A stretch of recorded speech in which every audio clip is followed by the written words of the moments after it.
دولہا بنا کر میدان کربلا میں بھیج دینا، میدان جہاد میں بھیج دینا، جیسے سکینہ نے حسین کو شہادت کا دولہا بنا کر کربلا میں بھیجا تھا۔ تکبیر، نعرہ رسالت، ذکر شہیدان کربلا، نعرہ تکبیر، نعرہ رسالت۔ امام فرماتے ہیں میری بیٹی تو صابر کی بیٹی ہو، صبر کرو، اللہ صبر کرنے والوں کے ساتھ ہے، صبر کرو میری بیٹی، صبر کرو۔ تسلی ہوئی کہتی ہے سکینہ، الوداع میرے مقدس بابا، الوداع، الوداع ابن رسول، الوداع، الوداع امام الانبیاء کے نور نظر، الوداع، الوداع میرے بابا، الوداع۔ جائیے، اللہ آپ کا محافظ ہے، جائیے اپنا وعدہ پورا کر لیجئے، اور اسلام کی رگوں میں اور اسلام کے ہر خانے میں اپنے خون کی سرخی بھر دیجئے، جس کی لالی آج بھی رہے گی اور قیامت تک باقی رہے گی۔ اور امام نے میدان کربلا میں اپنے خون سے اسلام کے خانے میں ایسی سرخی بھری ہے، ایسی لالی بھری ہے، جس کی لالی اور جس کی سرخی آج بھی ہے، اور جب تک دنیا قائم رہے گی سرخی قائم رہے گی۔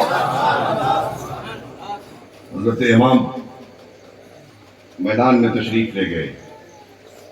شمر لعین نے کہا حسین کیا اپنی بہن سے مشورہ کر رہے تھے کہ یزید کی بیعت کر لیا جائے، اس لیے تاخیر ہوئی؟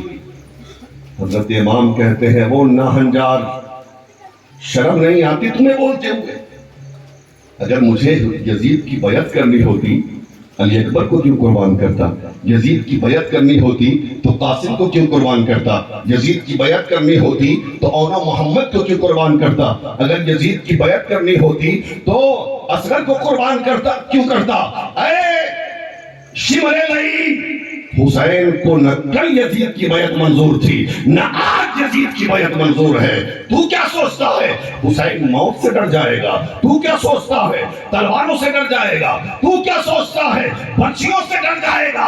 ارے حسین کی رگوں میں حیدر کا خون ہے۔ آخری خطبہ دیا امام نے، آخری خطبہ میدان کربلا میں۔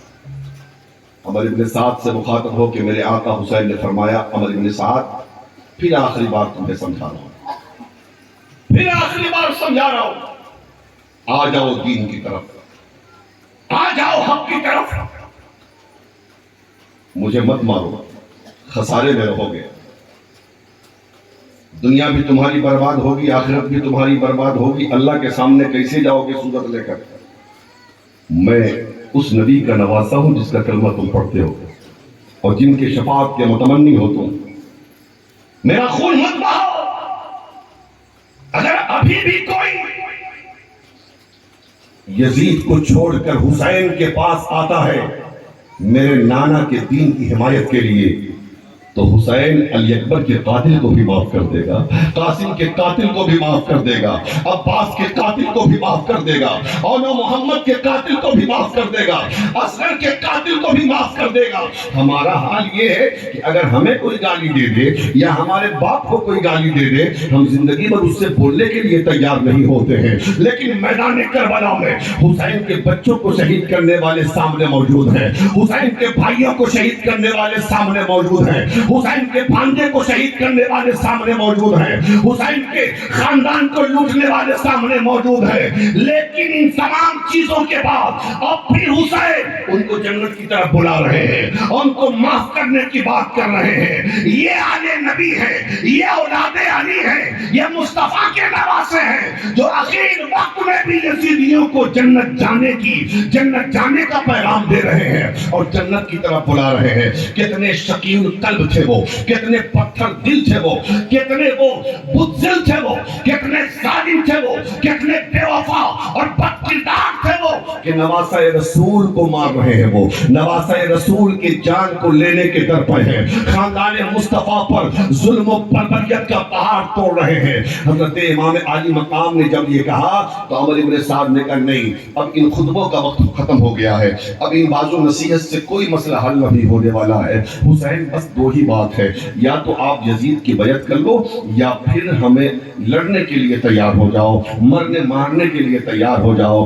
امام کہتے ہیں ٹھیک ہے، جب تم لڑو گے ہی تو آؤ، حسین کے ضرب ید اللہ کا منظر دیکھ لو، تلوار نکلی ہے امام کی ذوالفقار، ادھر سے یزیدیوں نے بھی تلوار نکالا ہے، ایک اکیلی جان ہے، تیر کی بھی بارشیں ہو رہی ہیں، تلوار کی بھی بارشیں ہو رہی ہیں، نیزے بھی چل رہے ہیں، لیکن باہر علی کا شیر کبھی داہنی طرف جاتا ہے تو ادھر کشتوں کے پشتے لگا رہا ہے، بائیں طرف تلوار چلی ہے حسین کی تو ادھر گاجر مولی کی طرح دشمنان اسلام کٹتے جا رہے ہیں، جب صفوں میں آگے گھس رہے ہیں تو معاملہ جدھر بدھر ہو جا رہا ہے، جدھر تلوار چل رہی ہے لگ رہا ہے گاجر مولی کی طرح یہ یزیدی کٹتے جا رہے ہیں، نبی کے دشمن، اسلام کے دشمن، یزیدی سپاہی واصل جہنم ہوتے جا رہے ہیں اور جہنم میں پہنچتے جا رہے ہیں۔ ابن زیاد تو عمر ابن سعد نے کہا حسین 3 دن کا بھوکا ہے،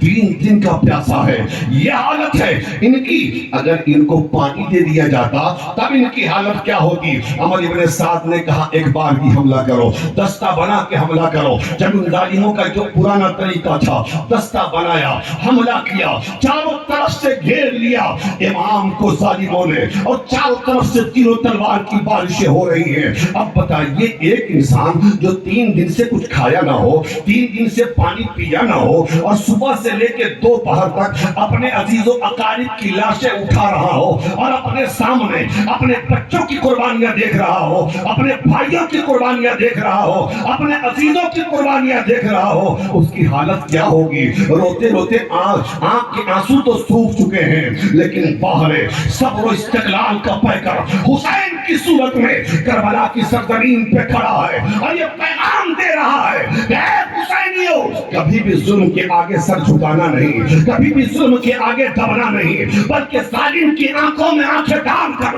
بولنا، یہی حسینیوں کا طریقہ ہے، یہی حسینیوں کی شان ہے۔ نعرہ تکبیر، نعرہ حیدری، حق حسین، زمین و آسمان میں، خدا کی اس جہان میں، نعرہ حیدری۔ امام عالی مقام کے جسم پر 72 زخم لگے، خون بہت سارا جسم سے نکل گیا، نقاہت و کمزوری کا عالم ہے۔ اب گھوڑے سے نیچے آنے والے ہیں حسین، جب نیچے آنے لگے نا حسین تو مدینہ کی طرف رخ کر کے آقا حسین نے اپنے نانا کو آواز دیا، نانا جان، جب مدینے سے میں چل رہا تھا تو خواب میں آپ نے فرمایا تھا حسین جب تم میدان کربلا میں گھوڑے سے نیچے آؤ گے، جیسے جیسے نیچے آؤ گے ویسے ویسے میرا اسلام اوپر کو جائے گا، تم زمین پر آؤ گے میرا اسلام اور جو سریا سے بالا ہو جائے گا۔ آقا حسین کہتے ہیں نانا جان، اب آپ کا حسین گھوڑے سے نیچے جا رہا ہے، گھوڑے سے نیچے جا رہا ہے، یہ تو بتائیے آپ کا اسلام اوپر اٹھ رہا ہے کہ نہیں؟ آپ کا اسلام بلند ہو رہا ہے کہ نہیں؟ گویا کہ گنبد خضرا سے آواز آ رہی ہے، نبی کے مزار سے آواز آ رہی ہے، حسین تو گھوڑے سے زمین پہ آؤ گے، اسلام اور جو سریا سے بالا ہوگا۔ امام گھوڑے سے نیچے آئے، شبر سینے پہ سوار ہو گیا، امام کہتے ہیں شمر ہٹ ہٹ، بتا دن کون سا کا؟ جمعہ کا وقت کون سا؟ جمعہ کا وقت ہے، امام اپنی اپنی مسجدوں میں خطبہ دے رہے ہیں، باب حسین فرماتے ہیں شمر ہٹ، تاکہ میں آخری سجدہ کر کے نانا کی امانت نانا کی امتیوں کو پیش کر دوں۔ آج ہم نمازوں سے کتنے دور ہیں، عبادتوں سے کتنے دور ہیں، لیکن میدان کارزار میں بھی حسین سجدہ کر رہے ہیں، اور سجدہ کرتے ہوئے اپنے نانا کو کہہ رہے ہیں نانا، ایک دن وہ تھا نا کہ جب میرے بچپنے میں آپ مسجد میں نماز پڑھا رہے تھے، میں مسجد میں گیا تو میں پشت پہ بیٹھ گیا، آپ نے سجدہ لمبا کر دیا کہ میرے حسین کو تکلیف نہ ہو، میرا حسین گر نہ جائے، میرے حسین کو چوٹ نہ لگے. نانا جان کل حسین کے لیے آپ نے سجدہ لمبا کیا تھا کہ حسین کو تکلیف نہ ہو. نانا آج اس سجدے کا بدلہ حسین کربلا میں سجدہ کرنے جا رہا ہے. کل آپ نے حسین کے لیے سجدہ لمبا کیا تھا. میرے نانا آج کربلا میں حسین ایسا سجدہ کرے گا اسلام کے لیے کہ قیامت تک سجدہ سے سر نہیں اٹھائے. میرے حسین نے کربلا میں آخری سجدہ کیا اور پیغام دیا کہ نہ مسجد میں نہ بیت اللہ کی دیواروں کے سائے میں نماز عشق ادا ہوتی ہے تلواروں کے سائے میں. سجدہ کیا. اچھا آپ اپنے علماء سے سنتے ہوں گے کہ جب خون بہ جائے تو وضو ٹوٹ جاتا ہے نا. وضو ٹوٹنے کے بعد پھر وضو کرنا پڑتا ہے. امام کے پورے جسم سے لہو جاری ہے. پھر وہ سجدہ کیسا تھا؟ پھر وہ سجدہ کیسا تھا؟ آقا حسین بتا دیجئے اس سجدے کو کیا کہیں گے؟ اس نماز کو کون سی نماز کہیں گے؟ آقا حسین فرماتے ہیں ایک ہے نماز شریعت اور ایک ہے نماز محبت. نماز شریعت کے لیے پانی سے وضو کیا جاتا ہے, نماز محبت کے لیے لہو سے وضو کیا جاتا ہے. میدان کربلا میں حسین نے نماز عشق ادا کیا ہے. اور ایک بات اور اپنے علماء سے سنتے ہوں گے کہ انسان جس حالت میں انتقال کرتا ہے میدان محشر میں قبر سے اسی حالت میں اٹھایا جائے گا. گویا کہ میرا حسین آج بھی سجدے میں, اور میدان محشر میں میرا حسین اٹھے گا تو سجدے سے سر اٹھائے گا, سجدے کی حالت سے اٹھے گا. اللہ اللہ, میرے امام نے آخری سجدہ کیا اور اسی سجدے کی حالت میں شمر لعین نے حضرت امام عالی مقام کے سر کو تن سے جدا کر دیا. انا للہ و انا الیہ راجعون. کربلا کا آخری شہید سید الشہداء کی صورت میں قربان ہو گیا دین کے لیے, قربان ہو گیا اسلام کے لیے, قربان ہو گیا شریعت کے لیے, قربان ہو گیا اپنے نانا کے تقدس کے لیے. اور ظالموں نے تلوار حسین کی گردن پہ نہیں چلائی ہے بلکہ شریعت پہ تلوار چلائی ہے, اسلام پہ تلوار چلائی ہے, اخوت و محبت پہ تلوار چلائی ہے. میرے آقا حسین نے میدان کربلا میں اپنی گردن کٹوا کے دنیا والوں کو یہ پیغام دے دیا, اے دنیا والوں, ظالموں کے سامنے جھکنا مت, چاہے گردن رہے چاہے کٹ جائے. گردن کٹانا تو منظور کر لینا لیکن جھکانا منظور نہیں ہونا چاہیے. اللہ اللہ. حضرت امام حسین جب شہید ہو گئے تو یزیدیوں نے ادھم بازی شروع کر دی. جیت کے شادیانے بدلنے لگے, ہنگامہ شروع ہو گیا, مال غنیمت لوٹنا شروع کیا. ان لوگوں نے سارے اہل بیت کو, نبی کے گھر والوں کو, حسین کے گھر کے لوگوں کو, جس میں عابد بیمار بھی تھے اور باقی سب عورتیں خواتین تھیں, ان سب کو ایک خیمے میں جمع کر کے باقی خیموں میں آگ لگا دیا. ہمارے غنیمت تلاش کر رہے تھے. یہ شمر لعین, یہ یزیدی کتے, یہ کوفہ کے بے وفا, یہ کوفہ کے غدار, یہ حسین کے خیمے میں دنیا کا مال ڈھونڈ رہے تھے. اسے پتا ہی نہیں تھا حسین کو دنیا سے کیا مطلب ہے, حسین کو دنیا کے مال سے کیا مطلب ہے, حسین کو دنیا کی دولت سے کیا مطلب ہے. ان لوگوں نے سوچا تھا بہت سارا سونا ہوگا حسین کے پاس, بہت ساری دولت ہوگی حسین کے پاس, بہت سارے جواہر ہوں گے حسین کے پاس, لیکن حسین کے گھر سے کیا ملے گا, کچھ نہیں ملا. تو ان لوگوں نے کپڑے کو ہی جمع کرنا شروع کر دیا. کپڑے کو سامنے حضرت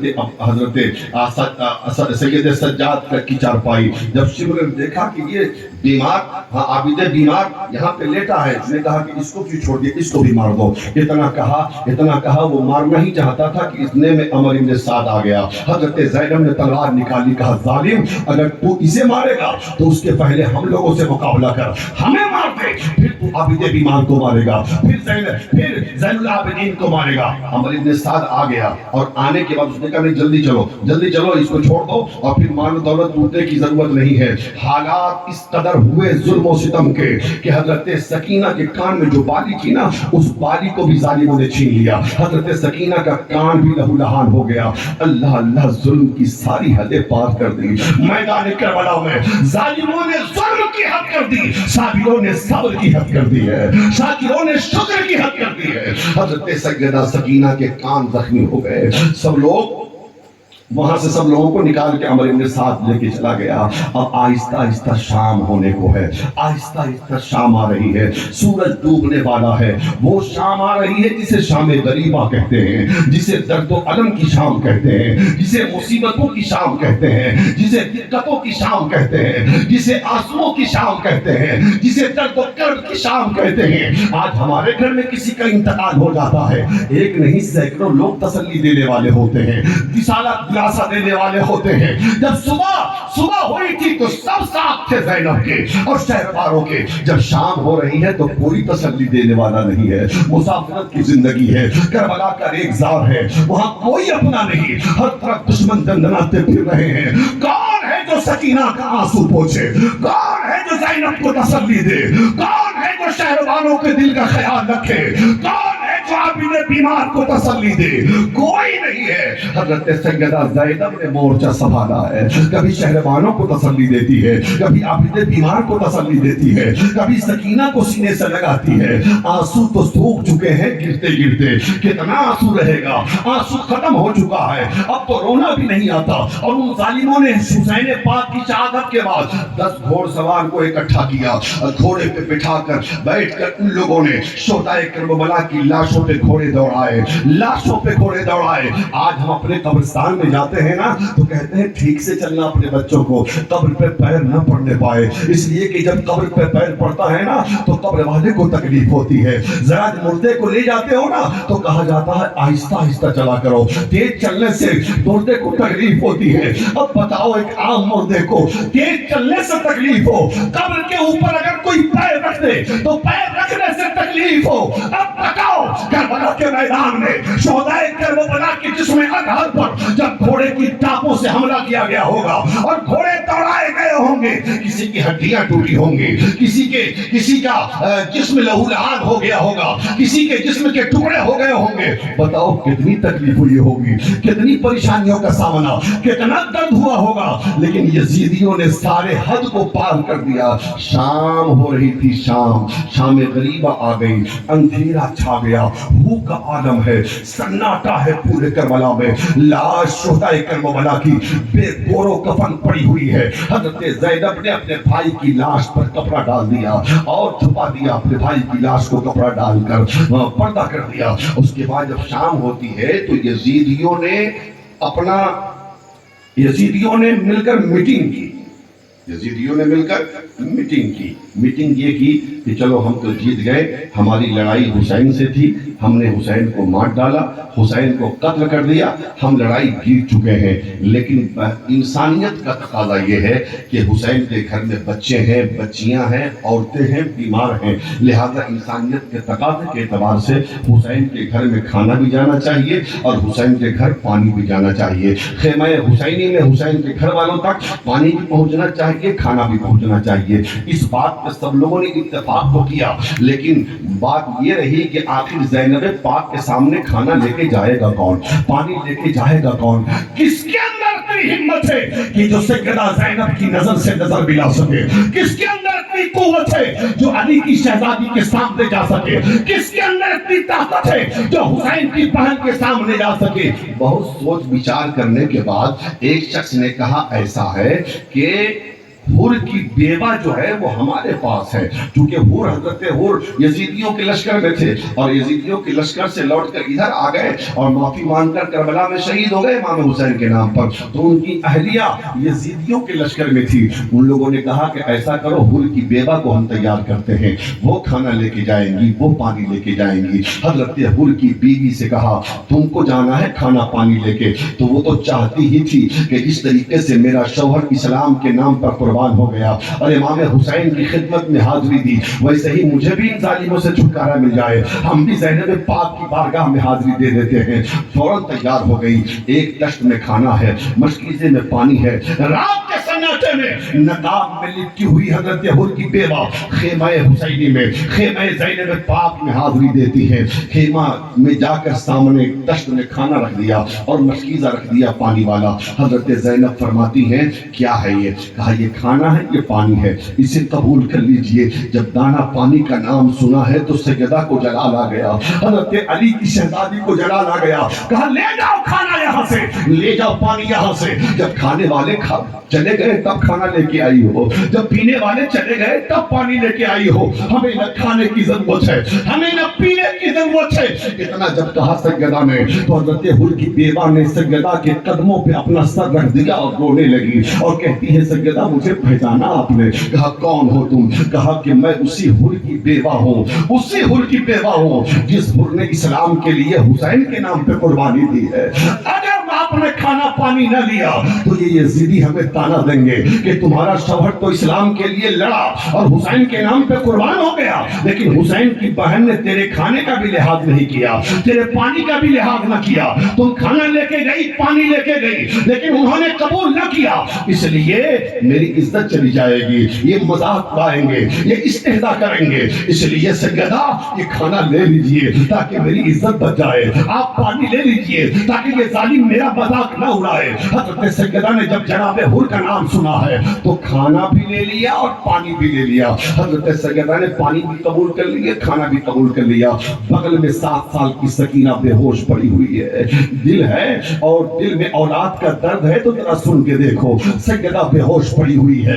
حضرت زینب پاک نے حضرت سکینہ کو آواز دی، سکینہ کو جگایا، سکینہ اٹھو نا، سکینہ اٹھو نا، سکینہ اٹھو نا، پانی آیا ہے پانی پی لو، کھانا آیا ہے کھانا کھا لو۔ لیکن سکینہ بے ہوش پڑی ہے، طاقت نہیں ہے اٹھنے کی۔ تھوڑا سا پانی چلو میں سیدہ نے اپنے ہاتھ چلو میں لیا اور لینے کے بعد سکینہ کے چہرے پہ چھڑکا ہے۔ سکینہ نے آنکھیں کھول دی، آنکھیں کھولنے کے بعد سکینہ نے کہا کہ یہ پھوپھی جان کیا بات ہے؟ حضرت سیدہ کہتی ہے اے سکینہ پانی آیا ہے پانی پی لو، کھانا آیا ہے کھانا کھا لو۔ حضرت سکینہ سے جب سیدہ زینب نے کہا تو سکینہ کہتی ہیں پھوپھی زینب پہلے آپ کھا لیجئے نا پھر ہم کھائیں گے، پہلے آپ پی لیجئے نا پھر ہم پیئیں گے۔ حضرت سیدہ زینب کہتی ہیں اے میری بیٹی سکینہ، پہلے حضور نانا فرماتے ہیں پہلے چھوٹوں کو پلایا کرو پھر خود پیا کرو، پہلے چھوٹوں کو کھلایا کرو پھر خود پی کھایا کرو۔ اے سکینہ اس وقت خاندان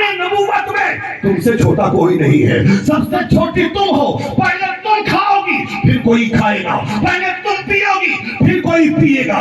حضرت سکینہ نے جب یہ سنا تو اٹھ کر بیٹھ گئی اور کہتی ہے سکینہ پھوپھی زینب کیا نانا نے کیا کہا کہ پہلے چھوٹے کھاتے ہیں پھر بڑے کھاتے ہیں، پہلے چھوٹے پیتے ہیں پھر بڑے پیتے ہیں؟ ٹھیک ہے۔ حضرت سیدہ سکینہ نے ایک چھوٹے سے کٹورے میں اس مشکیزے سے پانی نکالا ہے اور نکالنے کے بعد خیمے سے نکل گئی اور ادھر دوڑتی ہوئی جا رہی ہے جدھر شہدائے کربلا کی لاشیں بے گور و کفن پڑی ہوئی تھی۔ حضرت سکینہ نکلی ہے پانی لے کر، پیچھے سے حضرت سیدہ زینب بھی نکلی ہے، پیچھے سے سیدہ زینب بھی نکلی ہے، یہ سوچ کر نکلی ہے ہو سکتا ہے صبح سے اپنوں کا خون دیکھ دیکھ کر اوسان خطا کر گئے ہو، دماغ کام نہ کر رہا ہو، اس لیے سکینہ بھاگی جا رہی ہے۔ آگے آگے حسین کی بیٹی سکینہ ہے، پیچھے پیچھے علی کی شہزادی سیدہ زینب ہے، میدان کربلا کی طرف بھاگی جا رہی ہے، شہدائے کربلا کی لاش کی طرف بھاگی جا رہی ہے۔ اتنے میں حضرت سیدہ زینب نے دیکھا کہ قریب پہنچ گئی ہے سکینہ لاش کے، چاروں طرف لاش بکھرے پڑے ہوئے ہیں، بے گور و کفن لاش ہے۔ ایک طرف حضرت سکینہ نے کٹورے کو رکھا ہے پانی کے اور اس کے بعد لاشوں کو، کٹی ہوئی لاشوں کو الٹ پلٹ کے دیکھ رہی ہے۔ حضرت سیدہ زینب نے پوچھا بیٹی سکینہ کیا کر رہی ہو، کیا کر رہی ہو، کیا تلاش کر رہی ہو، کیا تلاش کر رہی ہو؟ خیرہ والو ذرا سوچ کر دیکھو کیا تلاش کر رہی ہو؟ حضرت سیدہ سکینہ کہتی ہیں پھوپھی جان جب ہم مدینے سے چلے تھے نا ایک خزانہ اپنے ساتھ لائے تھے، جب مدینہ سے چلے تھے نا ایک دفینہ اپنے ساتھ لے کے آئے تھے، جب مدینہ سے چلے تھے نا ایک ہیرا اپنے ساتھ لے کے آئے تھے، جب مدینہ سے چلے تھے نا ایک چاند لے کے ساتھ آئے تھے، ایک سونا لے کے ساتھ آئے تھے، اسی خزانے کو تلاش رہی ہو، اسی ہیرے کو تلاش رہی ہو، اسی دفینے کو تلاش رہی ہو۔ تلاش کرتے کرتے حضرت سیدہ سکینہ کو ایک بچے کا کٹا ہوا چھوٹا سا سر ملتا ہے۔ حضرت سکینہ کہتی ہے پھوپھی زینب مجھے میرا خزانہ مل گیا ہے، مجھے میرا دفینہ مل گیا ہے، مجھے میرا چاند مل گیا ہے۔ اور اس کے بعد وہ سر کس کا تھا؟ جناب اصغر کا سر تھا، سیدنا اصغر مظلوم کا سر تھا۔ اس سر کو حضرت سکینہ نے ایک ہاتھ میں لیا ہے اور دوسرے ہاتھ میں پانی کا کٹورا لیا، اور لینے کے بعد لب اصغر سے اس کٹورے کو لگا دیا اور لگا کے کہتی ہے سیدہ سکینہ اے میرے بھیا اصغر۔ پھوپھی کہتی ہے پہلے چھوٹے پیتے ہیں پھر بڑے پیتے ہیں، پہلے چھوٹے کھاتے ہیں پھر بڑے کھاتے ہیں۔ اے اصغر میدان کربلا میں خاندان نبوت میں تم سے چھوٹا کوئی نہیں ہے، تم سے چھوٹا کوئی نہیں ہے، پہلے تم پی لو پھر کوئی پیے گا۔ گویا کہ اصغر مظلوم آواز دے رہے ہیں اے میری باجی سکینہ میں تو شہادت کا جام مصطفیٰ جان رحمت کے ہاتھوں سے پی کر ایسا شراب ہو گیا ہو کہ پھر ہمیں پیاس کبھی نہیں لگے گی۔ اب اس پانی کی ضرورت تم کو ہے، اس پیاس کی اس پانی کے قطروں کی ضرورت تم کو ہے۔ حضرت سیدہ سکینہ نے اس طریقے سے صبر و استقلال کی صبر و استقلال کا وہ مظاہرہ کیا ہے اور بتایا ہے کہ بہن بھائی کے درمیان محبت کا معاملہ کیا ہوتا ہے، پیار کا معاملہ کیا ہوتا ہے۔ حضرت سیدہ زینب نے حضرت سیدہ سکینہ کو گود میں اٹھایا اور اٹھا کر لا کر خیمے میں سلا دیا، پھر بے ہوش ہو گئی تھی حضرت سکینہ۔ اللہ اللہ، اس کے بعد دل میں خیال آیا کہیں یزیدی میرے بھائی کی لاش کی بے حرمتی نہ کریں، کیونکہ یزیدی شہدائے کربلا کی لاش کی بے حرمتی نہ کریں، اس لیے آج زینب شہدائے کربلا کی لاش پر پہرا دینے والی ہے۔ حضرت سیدہ زینب نے اپنی ٹوٹی تلوار لی اور ٹوٹی تلوار لینے کے بعد شہدائے کربلا کی لاش کے پاس گئی اور پہرا دے رہی ہے کہ کوئی بے حرمتی نہ کر سکے۔ تھوڑی دیر پہرا دی کہ دیکھتی ہے کہ دو سائے آہستہ آہستہ انہی لاشوں کی طرف آ رہے ہیں۔ حضرت سیدہ زینب کی نظر نے دیکھا تو آواز دیتی ہیں کون ہو، کس لیے آئے ہو؟ سب کچھ لٹ گیا تب آئے ہو، سب کچھ لوٹ لیے پھر کس لیے آئے ہو، کیا لینے آئے ہو؟ آہستہ آہستہ وہ سایہ قریب تک آ گیا، جب اتنا قریب آ گیا کہ باتیں آدمی سن سکتا ہے کہ اس سائے میں سے ایک کی آواز آئی بیٹی زینب۔ حضرت سیدہ زینب دل میں سوچتی ہے کہ یہ تو جانی پہچانی آواز ہے، یہ تو لگتا ہے میرے پاپا علی کی آواز ہے۔ حضرت سیدہ زینب سے امام حضرت مولا کائنات کہتے ہیں بیٹی زینب ٹینشن مت لو، میں تمہارا پاپا علی ہوں، یہ تمہاری امی خاتون جنت ہیں۔ جب یہ نام سنا حضرت سیدہ زینب نے تو سیدہ زینب کہتی ہے امی جان اور قریب آئیے نا، اور قریب آئیے نا پاپا، اور قریب آئیے۔ حضرت امام علی حضرت مولا کائنات فرماتے ہیں نہیں بیٹی، ہم تمہارا امتحان دیکھنے آئے ہیں، تمہارا پہلا دیکھنے آئے ہیں، تمہاری قربانیوں کو دیکھنے آئے ہیں، تمہارا صبر دیکھنے آئے ہیں۔ اے میری بیٹی زینب، صابر کی بیٹی ہو، صبر کرنا۔ حضرت زینب کہتی ہے بابا اب آئے ہیں آپ، اب آئے ہیں آپ، اب آئے ہیں آپ۔ جب ظالموں نے حسین کو مار دیا ہے تب آئے ہیں آپ، جب ظالموں نے اکبر کو مار دیا ہے تب آئے ہیں آپ، جب ظالموں نے اصغر کے بچپنے کو لوٹ لیا ہے تب آئے ہیں آپ، جب ظالموں نے اونو محمد کو قربان کر دیا ہے تب آئے ہیں آپ، جب ظالموں نے عباس کا بازو کاٹ لیا ہے تب آئے ہیں آپ۔ کہاں تھے صبح سے؟ حضرت مولا کائنات فرماتے ہیں بیٹی تم سوچتی ہو کہ میں ابھی آیا ہوں، نہیں، ہم صبح سے تھے ساتھ میں، ہم بھی تھے، تمہاری امی بھی تھی، تمہارے نانا بھی تھے، اور شہدائے کربلا کے خون کو تمہارے نانا ایک شیشی میں جمع کر رہے تھے۔ میرا بیٹا حسین اپنے عزیز اقارب، اپنے جانثاروں کے ساتھ، اپنے بچوں کے ساتھ سرخرو ہو چکا ہے، وہ سارے لوگ جنت میں آرام کر رہے ہیں، بڑے خوش ہیں۔ اے میری بیٹی زینب، حسین کا امتحان ختم ہو گیا ہے، یہاں سے تمہارا امتحان شروع ہو رہا ہے۔ حضرت مولا کائنات فرماتے ہیں زینب جس طریقے سے حسین نے صبر کیا، عزم و استقلال کے پیکر بنے رہے، صبر کے پیکر بنے رہے، شکر کا مجسمہ بنے رہے، زینب تمہیں بھی صبر کا پیکر بننا ہے، تمہیں بھی یزیدیوں کا مقابلہ کرنا ہے، تمہیں بھی بتانا ہے کہ کربلا میں حسین علی کے بیٹے نے قربانی دی ہے، میں علی کی بیٹی زینب، ہم بھی اسلام کے لیے قربانی دے سکتے ہیں۔ بہرحال پھر وہ سایہ غائب ہو جاتا ہے۔ رات بھر حضرت زینب پاک نے شہیدوں کی لاش پر پہرا دیا۔ اب جب صبح ہوئی، 11 محرم کی تاریخ تھی، جو کل کی صبح، جب صبح ہوئی، اب یزیدی یہ کوچ کی تیاری کر رہے ہیں، کربلا سے نکلنے کی تیاری ہے۔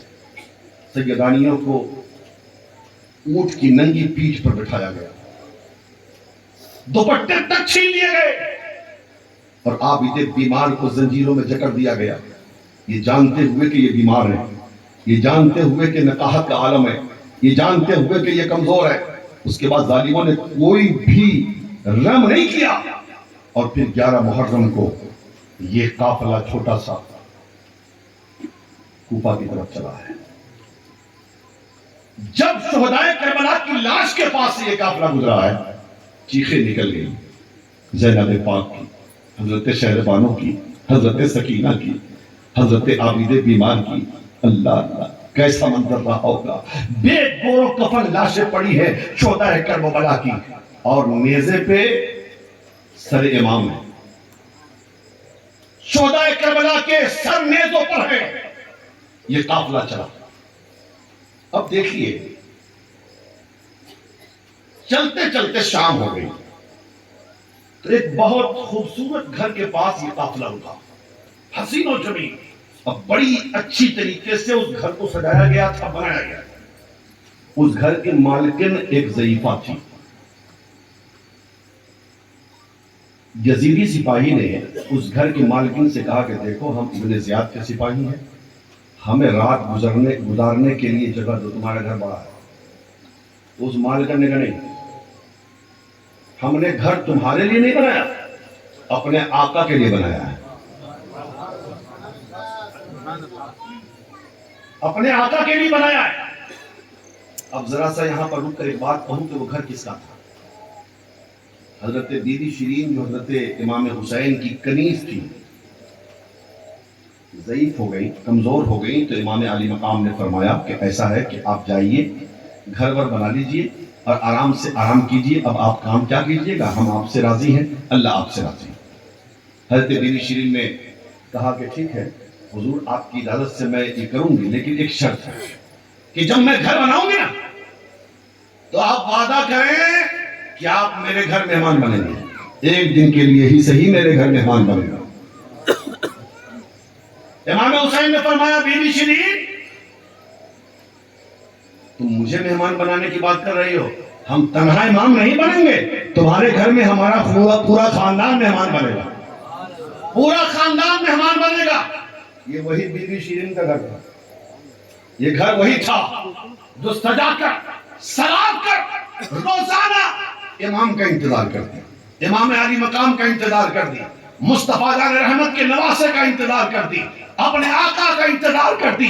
اللہ اللہ، جب حضرت بی بی شیرین کو معلوم ہو گیا کہ امام مدینہ سے مکہ اور مکہ سے کربلا آئے، اب پھر کربلا سے لوٹیں گے، تو اس سوچ میں تھی کہ جب ہو سکتا ہے کہ ادھر سے لوٹیں تو ہمارے گھر آئیں۔ یزیدیوں نے کہا ہمیں رات گزارنے دو، کہا ٹھیک ہے گزار دو۔ کہا یہ لوگ کون ہیں، یہ سر کن کا ہے؟ کہا باغیوں کا سر ہے۔ بتایا نہیں، باغیوں کا سر ہے۔ ان لوگوں نے کہا بیوی تم کھانا ہمیں کھلاؤ، ان عورتوں کو مت کھلانا، یہ باغی ہیں امیر المومنین کے، یہ باغی ہیں یزید کے۔ کہا ٹھیک ہے، لیکن جب سب کھانا یزیدی کھا لیے تو ایک تشت میں کھانا رکھ کے حضرت بی بی شیرین حضرت زینب پاک کے پاس لے کے آتی ہیں۔ چونکہ حضرت زینب نقاب میں تھی، ساری خواتین نقاب میں تھی، چہرہ تو دیکھ نہیں سکتی تھی۔ حضرت بی بی شیرین کہتی ہے یزیدیوں نے کھانا دینے سے تو منع کیا ہے، لیکن ہم ان کو نہیں جانتے، چونکہ گھر میرا ہے اور اس گھر میں مہمان آپ ہیں میرے، اس لیے ہمارا فریضہ یہ ہے کہ ہمارے گھر میں کوئی بھی آتا ہے اپنا آئے تب بھی کھانا کھلاتے ہیں، بیگانہ آئے تب بھی کھانا کھلاتے ہیں، جو بھی آتا ہے ہم اسے کھانا کھلائے بغیر گھر سے جانے نہیں دیتے، اس لیے آپ لوگ کھانا کھا لیجئے، باقی جو ہوگا ہم دیکھ لیں گے۔ اللہ اللہ، حضرت بی بی شیرین نے کھانا سامنے رکھا ہے، جب حضرت زینب پاک کی نظر کھانے پہ پڑی ہے، زینب پاک کی زبان سے ایک جملہ نکل گیا، میرے بھیا حسین آپ چلے گئے تب کھانا مل رہا ہے۔ جب حسین پاک کا نام حضرت شیرین نے سنا ہے نقاب پوش خاتون سے، تو وہ سوچ میں پڑ گئی، یا اللہ یہ کون ہے اور کیوں میرے آقا حسین کا نام لے رہی ہے، کیا بات ہے حسین کا نام لے رہی ہے۔ حضرت شیرین نے کہا اچھا یہ بتائیں ہیں کون آپ اور حسین کا نام کیوں لے رہی ہے، کہاں ہے میرے آقا حسین؟ میں نے تو گھر بنایا تھا اپنے آقا حسین کے لیے، اور میرے آقا حسین نے وعدہ بھی کیا تھا کہ ہم پورے خاندان کے ساتھ تمہارے مہمان بنیں گے، لیکن آپ کون ہیں حسین کی کہ آپ حسین کا نام لے رہے ہیں؟ حضرت سیدہ زینب نے کہا اے بی بی، اے میں بی بی، یہ جو نیزے پہ سر ہے نا ذرا غور سے دیکھو، یہ غور سے دیکھو، یہ سر تمہارے آقا حسین کا سر ہے۔ ان ظالموں نے بے وفائی کی ہے، غداری کی ہے اور آقا حسین کو تمہارے شہید کر دیا۔ اس نے کہا آپ کون ہیں؟ کہا میں زینب ہوں، میں زینب بنت علی ہوں۔ اللہ اللہ، غور سے دیکھا، اس بی بی نے امام کے سر کو تو پہچان گئی، یہ تو میرے آقا کا سر ہے۔ کہتی ہے ظالمو، ان کو تم باغی کہتے ہو، نواسہ مصطفیٰ کو تم باغی کا سر کہتے ہو، تم رسول اللہ کے بیٹے کو تم باغی کہتے ہو۔ ظالمو اللہ تمہاری سزا دگنی کر دے، ظالمو تمہیں ایسی سزا ملنے والی ہے دنیا و آخرت میں کہ زمانہ تماشا دیکھے گا۔ اللہ اللہ، یہ دیکھنے کے بعد سمجھ گئی کہ حضرت امام نے کہا تھا اے شیرین میں تنہا مہمان نہیں بنوں گا، میرا پورا خاندان مہمان بنے گا۔ میرے آقا حسین، کوئی ایسے بھی مہمان بنتا ہے کیا؟ کوئی ایسے بھی مہمان بنتا ہے؟ گویا کہ امام کے کٹے ہوئے سر سے یہ آواز آ رہی ہے، شیرین ہم زندگی میں بھی اگر سر باقی رہتا ہے پھر بھی وعدہ پورا کرتے ہیں، اور سر کٹ جائے پھر بھی کیا ہوا وعدہ پورا کرتے ہیں۔ اللہ اللہ، رات بھر حضرت بی بی شیرین کو ہوش آتا رہا، بے ہوش ہوتی رہی، ہوش آتا رہا، بے ہوش ہوتی رہی۔ اور صبح ہوتے ہی ایک آخری ہچکی اور یہ کہتے ہوئے دنیا سے رخصت ہوتی ہے کہ آقا حسین جب آپ ہی نہ رہے تو ہم دنیا میں رہ کے کیا کریں گے۔ یہ کنیز بھی آپ کے نام پہ اپنی جان دیتی ہے۔ کربلا کے شہیدوں میں ایک شہیدہ کا اور اضافہ ہو جاتا ہے، حضرت بی بی شیرین کا بھی انتقال ہو جاتا ہے۔ ان للہ و ان الیہ راجعون۔ وہاں سے قافلہ منزل بمنزل چلتا ہوا کوفہ پہنچ جاتا ہے۔ دیکھ لو کوفہ کی گلیوں میں امام حسین کے سر کو اور سیدانیوں کو گھمایا گیا۔ جب کوفہ والوں نے دیکھا کہ لٹا پیٹا قافلہ آ گیا تو لوگ آنسو بہا رہے ہیں، لوگ رو رہے ہیں۔ حضرت سیدہ زینب کو جلال آ گیا، فرماتی ہے ظالم، شرم نہیں آتی؟ میرے بھائی کو بلایا تم نے مہمان بنا کر اور بلا کر دھوکہ دیا، دنیا کے دولت کے چکر میں تم نے نواسہ مصطفیٰ کو شہید کیا ہے، ان کو مارا ہے، ان کے گھر والوں کو مارا ہے، اور ابھی میرے سامنے آنسو بہا رہے ہو۔ تم غدار ہو، تم بے وفا ہو، تم عصیاں شیار ہو، تم دنیا کے کتے ہو۔ ان آنسوؤں سے کوئی فائدہ نہیں ملنے والا ہے۔ ظالمو، قیامت تک روتے رہو گے اور تمہاری قسمت میں، تمہارے مقدر میں رونا لکھا ہوا ہے، لیکن پھر بھی تمہارے گناہ معاف نہیں ہو سکتے، تمہاری خطائیں معاف نہیں ہو سکتی، تمہاری غلطیوں کو درگزر نہیں کیا جا سکتا ہے، تمہارا مقدر ہے رونا۔ کوفیوں، روتے رہو گے قیامت تک، اور آج بھی ظالم رو رہے ہیں اور قیامت تک روتے رہے۔ سر امام کو ایک تشت میں رکھ کر ابن زیاد کے سامنے پیش کیا گیا۔ ابن زیاد کا دربار لگا ہوا تھا۔ ابن زیاد نے بدماشی یہ کی کہ ایک چھڑی اٹھایا اور اس نے امام حسین کے لب پر، ہونٹ پر مارنا شروع کیا، اور یہ کہتا بھی جاتا تھا کہ میں نے حسین جیسا حسین و جمیل آج تک نہیں دیکھا، نہ اتنے خوبصورت دانت دیکھے، نہ اتنا خوبصورت چہرہ دیکھا۔ جب چھڑی لگی ایک صحابی ہیں حضرت زید بن ارقم، وہ کہتے ہیں ظالم شرم نہیں آتی، ہٹا رکھا لب حسین سے، اس لیے کہ میں نے اپنی نظروں سے دیکھا ہے کہ مصطفیٰ ان ہونٹوں کو چوما کرتے تھے۔ ابن زیاد کہتا ہے بڈھے سٹیا گیا ہے، اگر تو صحابی رسول نہ ہوتا تو تجھے ابھی قتل کر دیتا۔ حضرت زید بن ارقم فرماتے ہیں ظالم صحابیت کا اتنا خیال تجھے ہے، نسبت کا کوئی خیال تجھے نہیں ہے، ظالم صحابیت کا اتنا خیال ہے۔ اس کے بعد وہاں سے نکل کر چلے گئے دربار سے۔ ابن زیاد نے بکواس کرنا شروع کیا، ممبر بچھوایا اور ممبر پہ کھڑے ہو کر بکواس کرنا شروع کیا۔ حضرت زین العابدین کو غصہ آ گیا، جلال آ گیا۔ حضرت امام زین العابدین فرماتے او ناہنجار، تو کیا سوچتا ہے میرے والد غلط تھے؟ ارے سن، میرا نانا سچا ہے، میرا بابا سچا ہے، میرے دادا سچے ہیں، میرا بابا سچا ہے، تیرا باپ جھوٹا ہے، تو جھوٹا ہے، تیرا پورا خاندان جھوٹا ہے، تیرا نام مٹ جائے گا، میرے نانا کا نام زندہ رہے گا، میرے دادا کا نام زندہ رہے گا، میرے خاندان کا نام زندہ رہے گا، میرے باپ کا نام زندہ رہے گا۔ اللہ اللہ۔ حضرت امام زین العابدین نے جب یہ کہا تو ابن زیاد نے کہا اس کو کیوں چھوڑ دیا، اس کو بھی مار دو۔ حضرت زین العابدین کو جب مارنے کی بات آئی تو زینب پاک نے تلوار اٹھا لی، کہا ابن زیاد اگر مارنا ہے تو پہلے ہمیں مارو، نہیں تو ہم بغیر ہمیں مارے تم اسے مار نہیں سکتے ہو، یہ تنہا ہماری امیدوں کا مرکز ہے اور ہماری عزتوں کو بچانے والا ہے، ہماری حفاظت کرنے والا ہے۔ لوگوں نے کہا کہ نہیں، ان کو نہیں مارا جائے، یہ بیمار ہے، لہذا پہلے حل چھوڑ دیا۔ حضرت عابدی بیمار نے کہا تم ہمیں اتنی آسانی سے مار ڈالو گے؟ میں حسین کا بیٹا ہوں، علی کا پوتا ہوں، مصطفیٰ کا نواسا ہوں، سن لے اگر مارنا چاہتے ہو تلوار نکالو، میدان میں آؤ، پھر دیکھ میرے بابا نے کربلا کی زمین پر اپنی جمع مردی کے جوہر دکھائے ہیں، آج کوفہ میں حسین کا بیٹا تیرے سامنے دکھلائے گا، دیکھتے ہیں تو میدان میں آ۔ اتنا جب للکار سنا ہے علی کے لال کی، حسین کے نور نظر کی،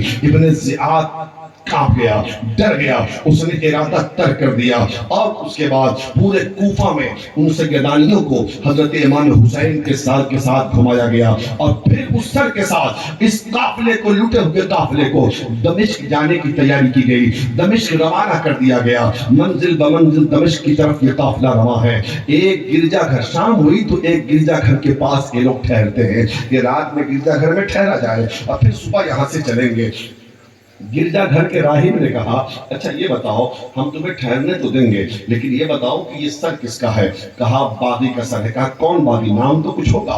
کہا یہ حسین کا سر ہے۔ کہا وہی حسین جو تمہارے نبی کے نواسے ہیں، وہی حسین جو علی کے بیٹے ہیں، وہی حسین جو فاطمہ کے نور نظر ہے؟ کہا ہاں وہی حسین ہے۔ حضرت راہب نے کہا ظالموں شرم نہیں آتی، اپنے نبی کے نواسے کو قتل کر دیا تم نے، اس نبی کے نواسے کو تم نے قتل کیا ہے جس نبی کا تم کلمہ پڑھتے ہو، جس نبی کی شفاعت کے متمنی ہو۔ بہت برے لوگ ہو تم، بہت خراب آدمی ہو تم نے کس طریقے سے نواسے مصطفیٰ کو قتل کر کے اور پھر ان کو باغی کہتے ہو، پھر ان کو باغی کہتے ہو، ظالموں شرم نہیں آتی۔ حضرت اس راہب نے ان لوگوں سے کہا اچھا یہ کرو، ٹھیک ہے تم لوگ ٹھہر جاؤ، ایک رات کے لیے سر مبارک مجھے دے دو، سر مبارک مجھے دے دو، پھر صبح لے لینا۔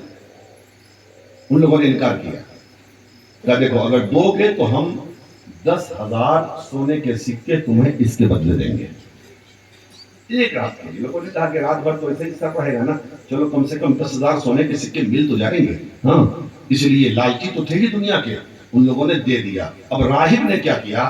راہب اپنے ایک مخصوص کمرے میں لے گیا اور لے جانے کے بعد گرد و غبار کو صاف کیا، خون کو صاف کیا، اس کے بعد عطر میں معطر کیا، کافور لگایا، ایک مخمل کے ایک اونچی جگہ پہ مخمل کی چادر میں لپیٹ کر حضرت امام علی مقام کے سر کو سامنے رکھا اونچی جگہ پہ، اور رات بھر ہاتھ باندھے کھڑا رہا، زیارت کرتا رہا۔ وہ راہب کہتا ہے کہ میں نے دیکھا ایک نور آسمان سے چلا ہے اور آنے کے بعد سر کو چاروں طرف گھیر لیا۔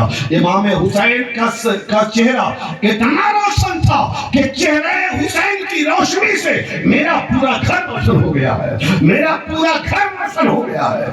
اللہ اللہ، ایسی کرامتیں میں نے کٹے ہوئے سر کی دیکھی ہے کہ میں بیان نہیں کر سکتا۔ حضرت امام حسین کے سر کی زیارت کے لیے کون آ رہی ہیں؟ حضرت حوا آ رہی ہیں، حضرت آسیہ آ رہی ہیں، حضرت مریم آ رہی ہیں۔ اللہ اللہ، یہ لوگ زیارت کے لیے آ رہی ہیں، یہ لوگ بوسہ دینے کے لیے آ رہی ہیں۔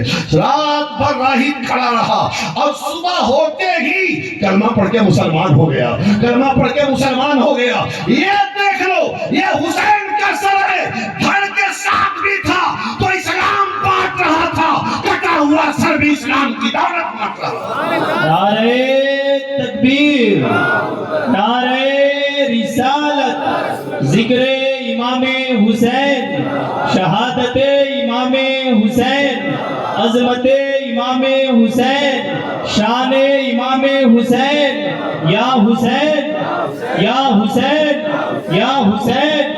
سبحان اللہ، سبحان اللہ۔ صبح ہو کے مسلمان ہو گیا اور قافلہ کے ساتھ چلا، اہل بیت کا غلام بن کر، اہل بیت کا خادم بن کر، نبی کے گھر والوں کا غلام بن کر، اور پوری زندگی اس نے اہل بیت کی غلامی میں گزار دیا۔ اب یہ قافلہ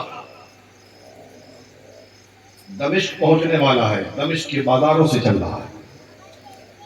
پورے دمشق میں یہ شور ہے کہ باغیوں کا لٹا ہوا قافلہ آ رہا ہے۔ سب اتر دیکھنے کے لیے لوگ آ گئے، مجمع لگ گیا، بھیڑ لگ گئی، عورتیں بھی آ گئی۔ ذرا غور سے سننا، عورتیں بھی آ گئی۔ ان میں سے ایک خاتون ضعیفہ کٹورے میں پانی لے کر حضرت سیدہ زینب کے پاس آئی اور کہا یہ پانی قبول کر لیجیے۔ کہا کون ہو تم؟ اب پانی لے کے کیوں آئی ہو؟ تو وہ ضعیفہ کہتی ہیں میں نہیں جانتی کہ تم کون ہو، لیکن اتنا تو جانتی ہوں نا کہ تم قیدی ہو، قیدی، اور میں کنیز ہوں خاتون جنت کی، میرا نام فضہ ہے نا؟ سیدہ خاتون جنت نے مجھ سے ایک مرتبہ کہا تھا جب گھر پہ رہو گی نا اور کبھی لوٹا پیٹا قافلہ دیکھنا، جب قیدیوں کو دیکھنا تو انہیں پانی ضرور پلا دینا۔ سیدہ خاتون جنت کی نصیحت وصیت یاد آ گئی، اسی لیے پانی لے کر ہم آ گئے ہیں۔ آپ کون ہو، کہاں گھر ہے آپ کا؟ تو حضرت زینب پاک کہتی ہیں کہ میرا گھر مدینے میں ہے۔ نام نہیں بتا، ہمارا گھر مدینے میں، یہاں سے مدینہ جانا ہے۔ تو حضرت فضہ کہتی ہیں خاتون جب ہم مدینے میں تھے نا خاتون جنت کی کنیز، تو خاتون جنت کی